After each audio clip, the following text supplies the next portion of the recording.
The tour in Iraq in this conflict. I'm also a military family speak out.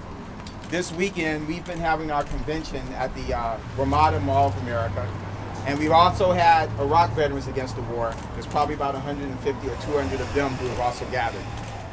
This is very sad, I'd say, in that I serve so that supposedly what they tell us all the time, that we can have the rights or have recognition of the rights that we should have as citizens.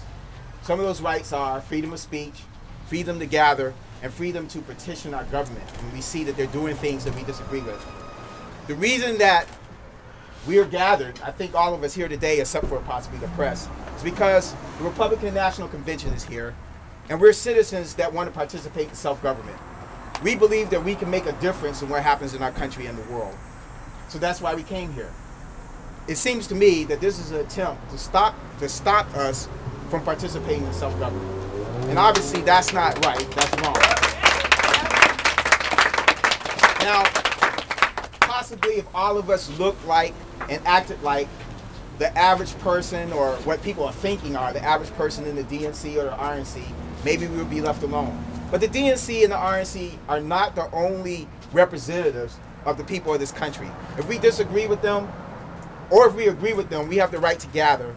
We have the right to talk to each other. We have the right to make decisions and try to make them do what we want to as the people of this nation. I just don't even know what to say when, and I'm not trying to disparage anyone, but when you have older people who are trying to exercise their rights, you have children who people are bringing to show them how to exercise their rights, and then you have police busting into people's homes, busting into where people are gathering, eating, you know, just doing what you do as a citizen, being put on the ground with no probable cause. And these people have not shown in any way that they're dangerous. And yet, they're put on the ground, some process is taking place, and no explanation given. It reminds me of what our soldiers, unfortunately, are doing to the people of Iraq. Busting into their homes, scaring them to death, just randomly busting into their homes and taking people into custody. They're using the same tactics that have been used in Iraq, they were using in New Orleans during Katrina, and they're using them on us now. And once where it was maybe people who look like me, dark-skinned people, people that are in other countries, now they're doing it to all of us. And unless we stand up, and that's what we're doing now, complaining, saying that we will not take it, it will not stop. The only other thing I would say is that I'm honestly not surprised, because really this has been going on throughout our country's history.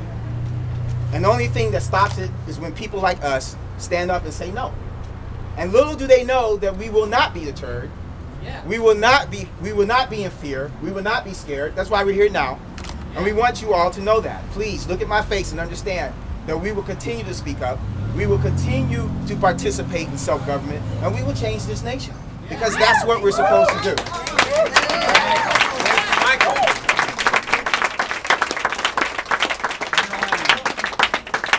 My name is Ann Wright, and I was a colonel in the U.S. Army, 29 years in the Army, and 16 years as a U.S. diplomat, serving in places like Nicaragua, Grenada, Somalia, Uzbekistan, Kyrgyzstan, Sierra Leone.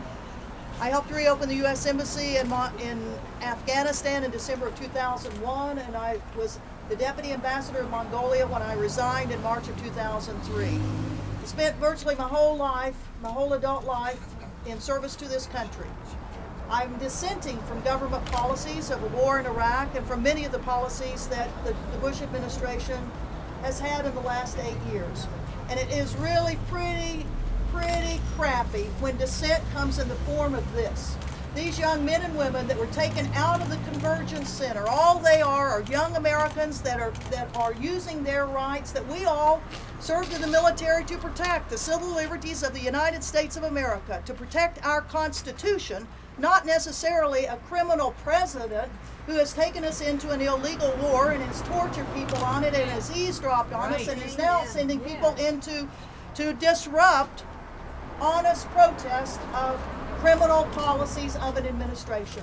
So we call on all of the good citizens of St. Paul and Minneapolis to come out and help. I mean, that's what it's all about. That's what it's about. It's pressure on these political parties.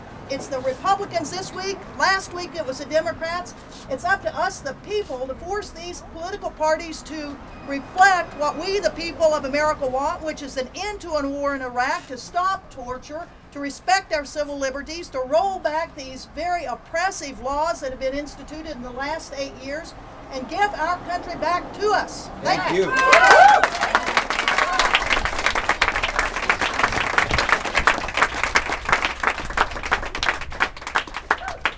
I'd like to bring up next David Bickett.